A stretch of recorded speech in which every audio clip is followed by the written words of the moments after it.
Compartilhar uma palavra com os amados, que está lá no Salmo 87, verso de número 7. Salmo 87, verso de número 7, diz assim a palavra do nosso Senhor: todas as minhas fontes estão em ti, todas as minhas fontes estão em ti.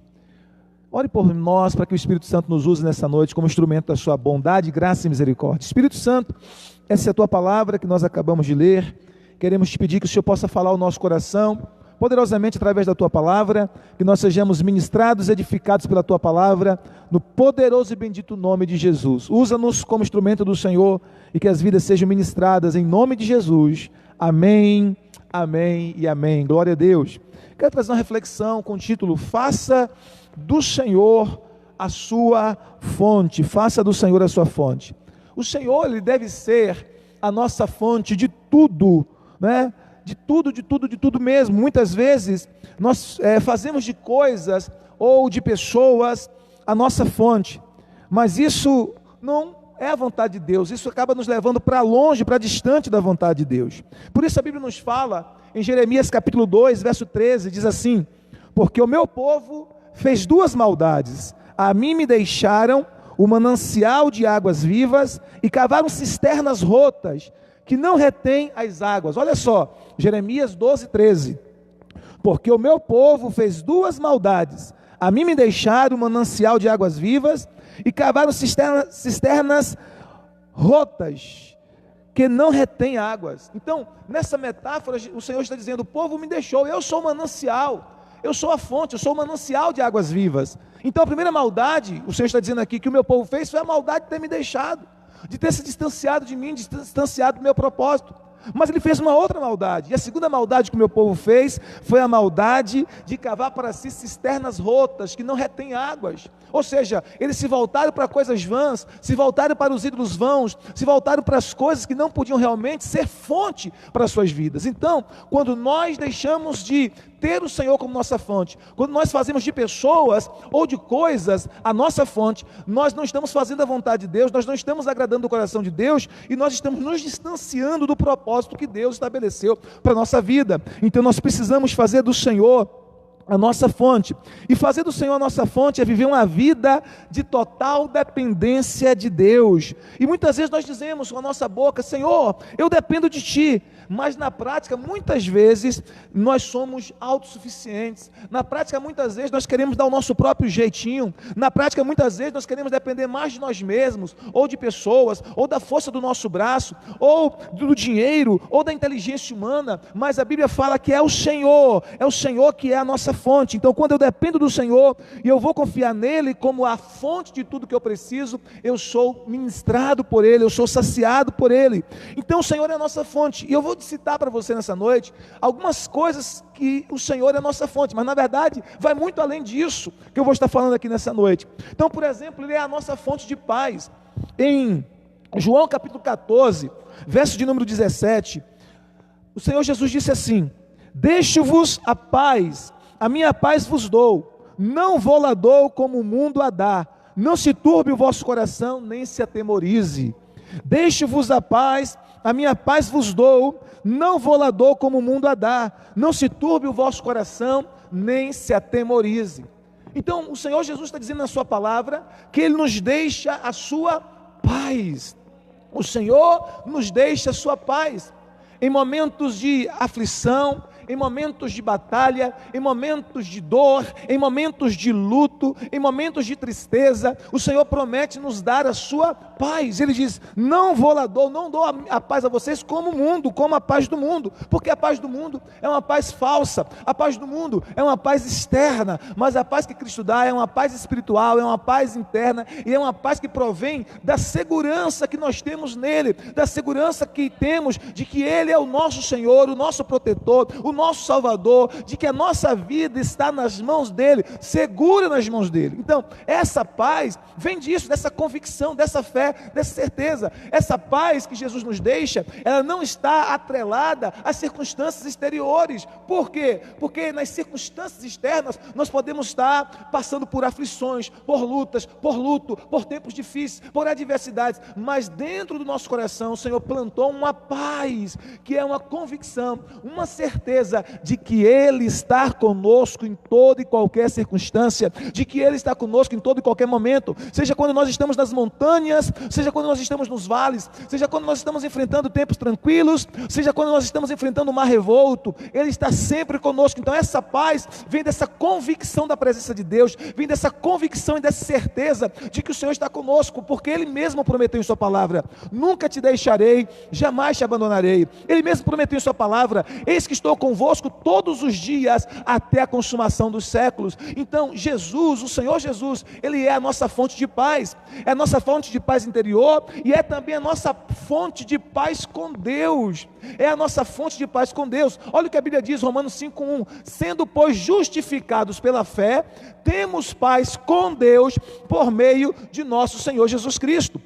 Então, Ele é a nossa fonte de paz interior, de paz espiritual, e é também a nossa fonte de paz com Deus. Romanos 5:1, vou repetir: sendo pois justificados pela fé, temos paz com Deus por meio de nosso Senhor Jesus Cristo. Por que o texto diz que quando nós experimentamos essa justificação pela fé, o que é justificação, pastor? Justificação significa que quando nós depositamos a nossa fé em Jesus Cristo, nós somos declarados justos, nós somos inocentados diante de Deus por causa do sacrifício de Jesus. O texto diz que quando nós somos justificados pela fé, isso acontece por ocasião da nossa decisão por Cristo. Sabe o que acontece? Nós temos paz com Deus, e essa paz que nós temos com Deus é por meio de Jesus Cristo. E por que o texto diz que nós temos paz com Deus? Porque o homem fora da presença de Deus, ele está em inimizade com Deus. O homem distante dos caminhos do Senhor, ele declarou inimizade contra o seu Deus. E isso aconteceu desde o Éden. Quando o homem desobedeceu a Deus, a primeira coisa que ele fez foi se esconder e foi fugir da presença de Deus. Ele criou uma inimizade com Deus naquele momento, e desde lá a história nos mostra Deus buscando o homem, a história nos mostra Deus buscando reconciliar-se com o homem, buscando trazer o homem de volta a si, até culminar com o sacrifício do seu filho Jesus. Então, quando nós cremos em Cristo, nós somos declarados justos por Deus, inocentados por Deus, e nós somos reconciliados com Ele. A nossa amizade com Ele é restabelecida e a nossa paz com Ele é restabelecida. Por isso que o texto diz em Tiago 4:4: infiéis, não sabeis vós que a amizade com o mundo é inimizade contra Deus? Portanto, qualquer que quiser ser amigo do mundo, constitui-se inimigo de Deus. Não dá para ser amigo do mundo e amigo de Deus ao mesmo tempo. Então, quando nós estamos vivendo para o mundo, vivendo para as coisas do mundo, nós somos inimigos de Deus. A Bíblia diz que nós declaramos inimizade contra Deus, mas quando nós depositamos a nossa confiança no Senhor, nós nos tornamos amigos de Deus, nós somos reconciliados com o Pai, e é por isso que nós passamos a ter paz com Deus por meio de nosso Senhor Jesus Cristo. Então eu vou repetir para você,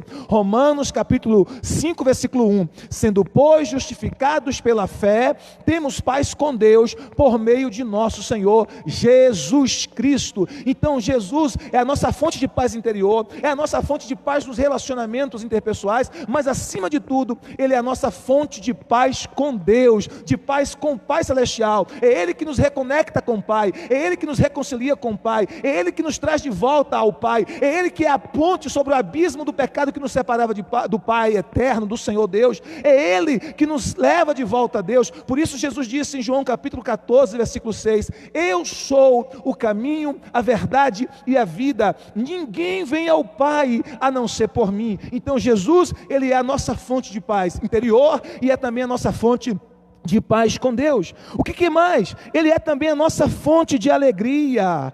Ele é também a nossa fonte de alegria. Salmo 4, versículo 7, a Bíblia diz assim: encheste o meu coração de alegria, mais do que no tempo em que se multiplicaram o trigo e o vinho deles. Então, mesmo no tempo de multiplicação do trigo, mesmo no tempo de multiplicação do vinho, do mosto, que o povo celebrava, que o povo festejava, aquela grande colheita que representava prosperidade, que representava novos tempos para eles. O salmista agora está dizendo: Senhor, o Senhor colocou uma alegria maior no meu coração do que no tempo da colheita do trigo, do que no tempo da abundância do vinho. O Senhor colocou uma alegria maior no meu coração do que a alegria externa, do que a alegria que vem das circunstâncias favoráveis.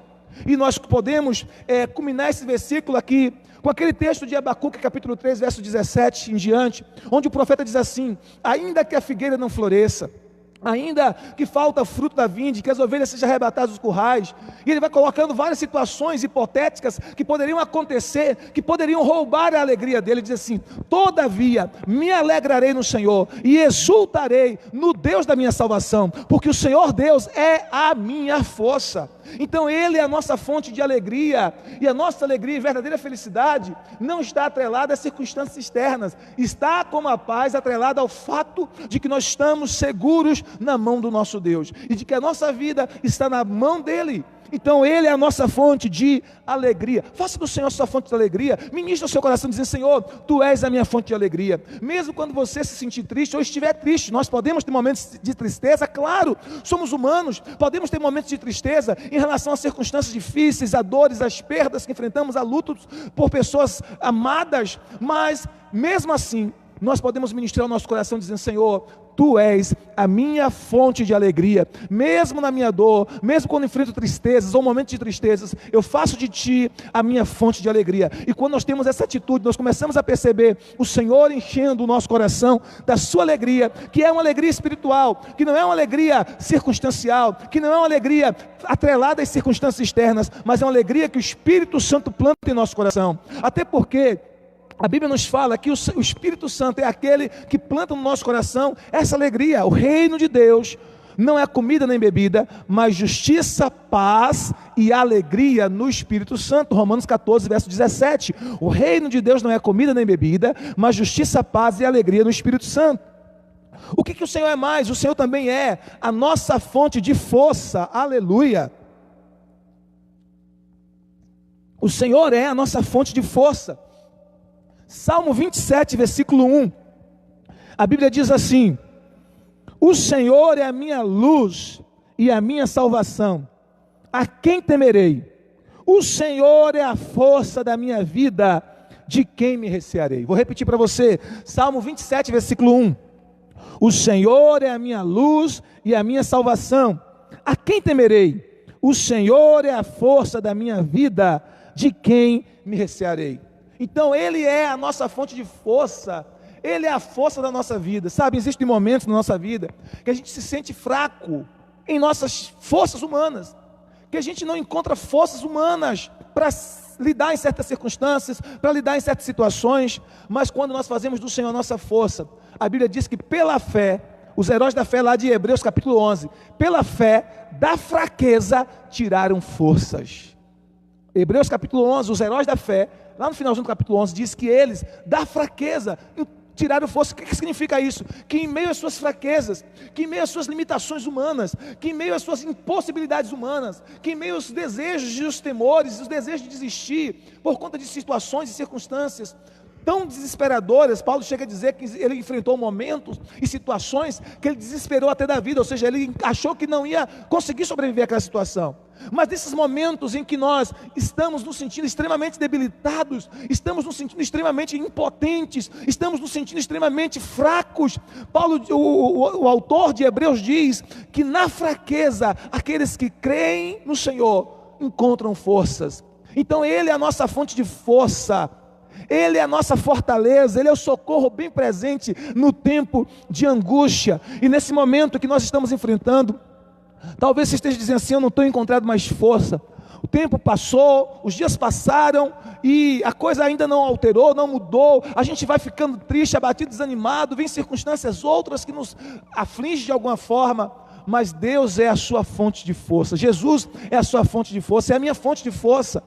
E é nele que nós nos refugiamos, é nele que nós encontramos força para vencer os nossos desafios, os nossos temores, as nossas dores, as nossas lutas, as nossas dificuldades e as aflições que nos toca a todos nós. O Senhor também Ele é a nossa fonte de esperança. O Senhor é a nossa fonte de esperança. Salmo 71, versículos 5, 6 e 8, diz assim: Tu és a minha confiança desde a minha juventude, por isso te tenho sido sustentado desde o ventre. Tu és aquele que me tiraste do ventre de minha mãe. O meu louvor será para ti constantemente. Encha-se a minha boca do teu louvor e da tua glória todo dia. Olha o que o texto começa dizendo. Ele começa dizendo assim: pois tu és a minha esperança, Senhor Deus. Ele é a nossa fonte de esperança, queridos. A nossa fonte de esperança, mesmo diante de situações as mais terríveis. O crente, aquele que crê no Senhor Jesus, aquele que colocou a sua fé no Senhor Jesus, depositou a sua confiança no Senhor Jesus, ele crê contra as circunstâncias naturais, e ele tem esperança, e mesmo em face da dor, mesmo em face da morte, ele tem esperança da vida eterna. Ele tem esperança da vida eterna. Hoje, neste domingo, nós enfrentamos um momento muito difícil, que foi um momento de nós semearmos um filho querido, um discípulo querido aqui do Ministério Shalom, um discípulo que já caminha comigo há cerca de 18 anos, desde os 10 anos de idade aproximadamente, e hoje nós plantamos ele como uma semente para Deus. Uma dor absurda, uma dor indescritível, né, do nosso irmão Cleiton ter partido de uma forma tão rápida, mas em meio a toda essa dor, nós temos esperança, porque nós entendemos que a vida não termina aqui. Nós cremos que a vida não termina aqui, nós cremos que o Senhor preparou o tempo em que Ele será ressuscitado, nós cremos que Ele descansa nos braços do Senhor.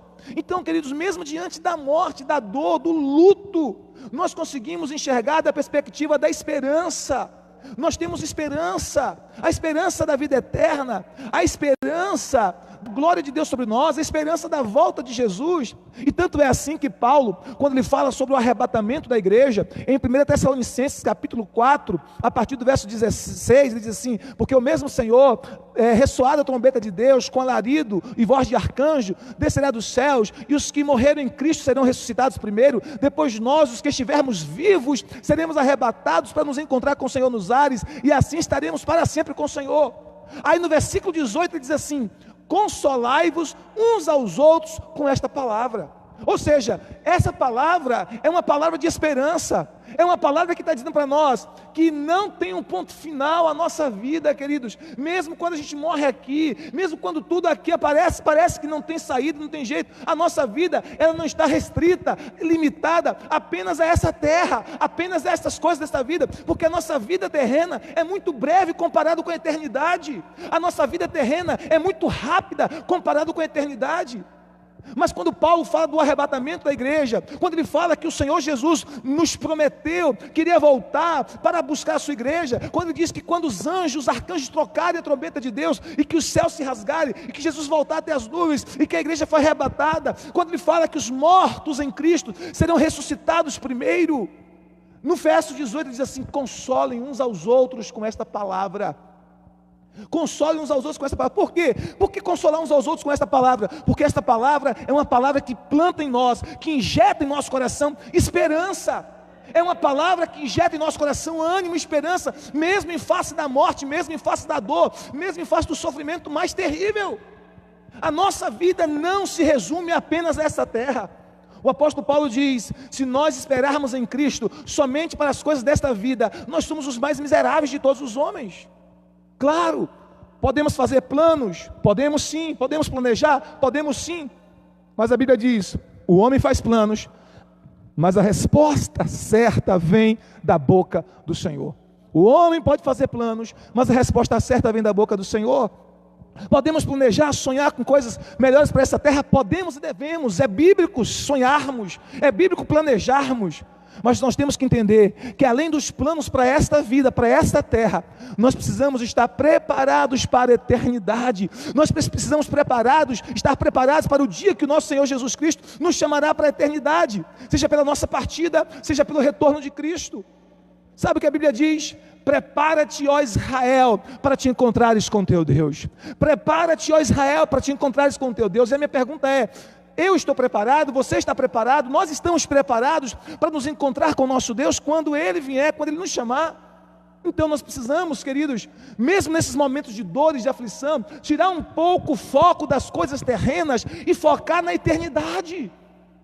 Porque quando nós focamos na eternidade, quando nós focamos no entendimento do reino de Deus, entender que o Senhor está vindo para estabelecer o seu reino de justiça, de paz, de amor, onde não haverá morte, nem sofrimento, nem enfermidades, nem dor, nem coronavírus, isso gera em nosso coração esperança. Esperança, e a esperança é motivadora, a esperança nos faz continuar, a esperança nos dá ânimo para continuar vivendo, a esperança renova a fé, a esperança renova o ânimo, a esperança renova as forças. E quem é a nossa fonte de esperança? O Senhor Jesus. O Senhor Jesus é a nossa fonte de esperança, e a Bíblia diz que Ele é a primícia dentre os mortos. Sabe o que significa dizer que Ele é a primícia dentre os mortos? Que Ele foi o primeiro a ressuscitar para sempre. Houve outras pessoas que ressuscitaram na Bíblia, mas ressuscitaram e voltaram a morrer. Mas Jesus foi o único que ressuscitou para nunca mais morrer novamente. Isso é um sinal de que nós também, que cremos nele, seremos ressuscitados. Então, Ele é a primícia dentre os mortos, significa que a morte não foi capaz de deter o Senhor Jesus. A morte não foi capaz de detê-lo. Quando talvez o inferno inteiro celebrava, achando que tinha dado um fim, achando que tinha vencido o Senhor, achando que tinha naquela cruz exposto o Senhor à ignomínia e à vergonha, a Bíblia diz que o Senhor Jesus morreu, foi sepultado, mas não apenas isso, do ponto de vista espiritual, a Bíblia diz que o Senhor Jesus desceu ao abismo, que Ele tomou das mãos do nosso adversário as chaves da morte e do inferno, que Ele esmagou a cabeça da serpente, a cabeça do inimigo, que Ele despojou o inimigo da sua vitória. E aí Paulo diz assim: tragada foi a morte pela vitória. Onde está, ó morte, o teu aguilhão? Onde está, ó morte, a tua vitória? Então, Jesus venceu até mesmo a morte. Ele venceu o inimigo. E quando o inimigo achou que era o fim, que tinha destruído tudo, acabado com tudo, Jesus ressuscita dentre os mortos, para fazer nascer em cada coração, em nossos corações, a esperança, meus irmãos, de que nem a morte tem o poder de nos destruir, nem a morte tem o poder de nos destruir, porque a morte pode apenas afetar o nosso corpo, mas a nós que cremos no Senhor Jesus Cristo, não pode afetar o nosso espírito e a nossa alma. Então, isso é esperança, nós temos esperança, esperança de dias melhores, esperança da eternidade com o Senhor, esperança de que o nosso Jesus está voltando para buscar a sua igreja, para estabelecer o seu reino, esperança de que Ele estará cuidando de nós a cada dia. Nós temos essa convicção e essa esperança. Então Ele é a nossa fonte de esperança. O que mais? Ele também é a nossa fonte de provisão. Glória a Deus. Filipenses capítulo 4, verso 19, o texto sagrado diz assim: o meu Deus, segundo as suas riquezas, suprirá todas as vossas necessidades em glória por Cristo Jesus. Vou repetir para você, eu queria que você, com todo o coração, se apegasse a essa palavra, principalmente nesse tempo tão desafiador, um tempo que nós estamos enfrentando, todos nós, uma crise mundial, mas que você se apegasse a essa palavra com todo o seu coração. O meu Deus, quem é? Seu Deus, meu Deus. Não são as riquezas deste mundo, nem o trabalho deste mundo, mas o meu Deus, segundo as suas riquezas, Ele é um Deus infinitamente rico, muito rico. Para você ter ideia, aquilo que o homem mais briga aqui nessa terra, que é por dinheiro, por bens materiais, pelo ouro, a Bíblia diz que o ouro é o piso da Nova Jerusalém. O ouro é o piso da Nova Jerusalém. Então aquilo que aqui na terra os homens se matam, pelo ouro, pelo vil metal, o ouro lá no céu é apenas o chão, Então ele diz assim: o meu Deus segundo as suas riquezas, porque o nosso Deus é muito rico. Ele vai fazer o quê? Ele suprirá todas as vossas necessidades, em glória. Por meio de quem? Por meio de Cristo Jesus. Filipenses 4,19. Então nós precisamos nos apegar a essa palavra, nós precisamos reter esta palavra em nosso coração, confessar esta palavra dia e noite, mesmo que o medo tente nos assaltar, mesmo que o medo tente assaltar o nosso coração, nós precisamos crer nessa palavra e dizer: Senhor, Tu és o meu Deus, e o Senhor prometeu em Sua palavra que o Senhor supriria cada uma das minhas necessidades em glória por meio de Cristo Jesus. Não importa quais são as suas necessidades, Ele vai prover para você se você nele confiar. Ele vai prover para mim se eu nele confiar. Amém? Glória a Deus. A Bíblia diz que houve uma seca em Israel durante 3 anos e meio por conta do pecado do povo. O povo havia se distanciado de Deus. O povo começou a adorar falsos deuses. O povo partiu para a idolatria, abandonou o Senhor. E ficou o profeta Elias e alguns profetas de Deus somente temendo ao Senhor. E por causa disso, dessa apostasia nacional, desse desviamento nacional, de toda aquela nação ter se afastado do Senhor, veio uma seca terrível e uma fome terrível. E aí Deus falou para Elias: eu vou te alimentar. E sabe o que Deus fez? Deus usou corvos para trazer carne para Elias. E diz a palavra que todos os dias aqueles corvos traziam 2 vezes ao dia carne para Elias. Imagine, uma ave de rapina trazendo carne. Uma ave de rapina, uma ave que se alimenta de carne, traz carne para o profeta.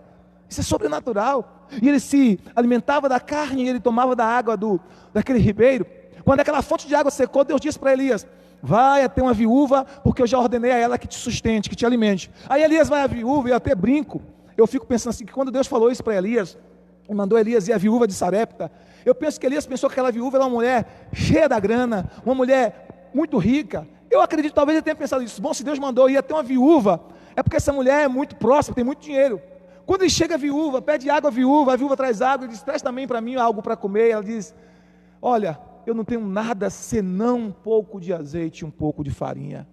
E eu vou preparar a última refeição para mim e para o meu filho, nós iremos comer e nós iremos morrer. Porque não tem mais nada, porque nós não temos mais nada.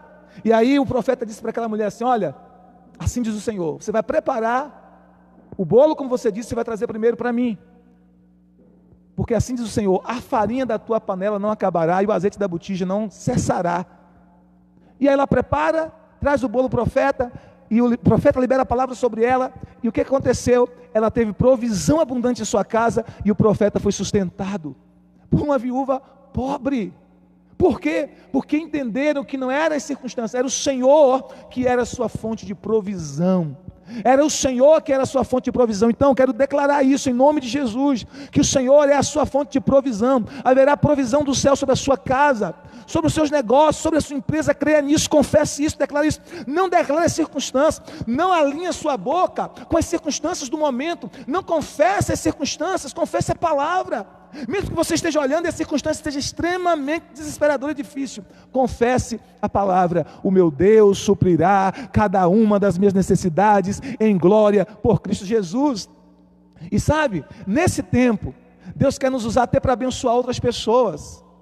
Eu quero declarar que você será fonte para abençoar outras pessoas. Você será um instrumento de provisão, melhor dizendo, você será um instrumento de bênção para outras pessoas. Através de você, outras pessoas também serão supridas e abençoadas. Você crê nisso? Você crê nisso?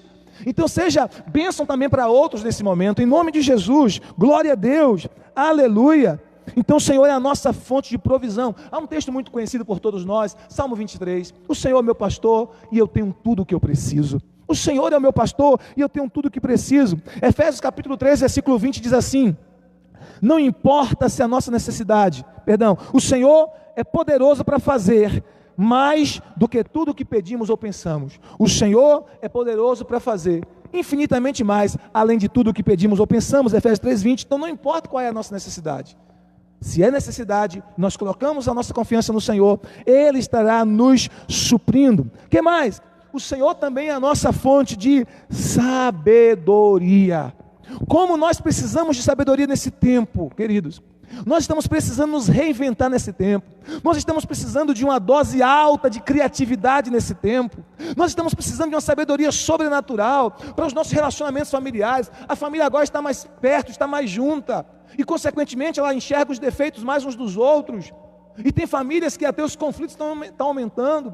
Eu ouvi dizer até de casos de violência doméstica aumentando, porque as pessoas estão passando mais tempo juntos, e como elas não estão bem resolvidas, não estão saradas, curadas emocionalmente, espiritualmente, elas estão se degladiando. Esse momento seria um momento para estarem mais unidas, mas muitas famílias estão se autodestruindo nesse tempo.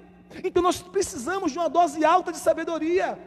Não é a sabedoria da inteligência humana, não é a sabedoria da cognição na nossa capacidade cognitiva, não é a sabedoria da leitura dos livros, das faculdades, não, é a sabedoria que a Bíblia fala que nós precisamos, é uma sabedoria sobrenatural, é uma sabedoria que vem do alto. A Bíblia diz a sabedoria que é do alto, é pacífica, é pura, amém? E como é que a gente tem essa sabedoria? Tiago 1,5 diz assim: se algum de vós tem falta de sabedoria, peça a Deus, que a todos dá liberalmente, e não o lance em rosto, e ser-lhe-á dada.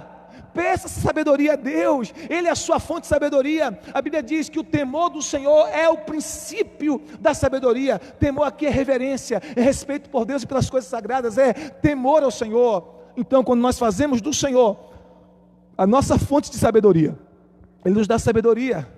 Sabedoria para viver nesse tempo, sabedoria para nos reinventar, sabedoria para sermos criativos, para enfrentar esse tempo tão difícil, de cabeça erguida, com a bondade de Deus sobre nós, com a sabedoria de Deus sobre nós.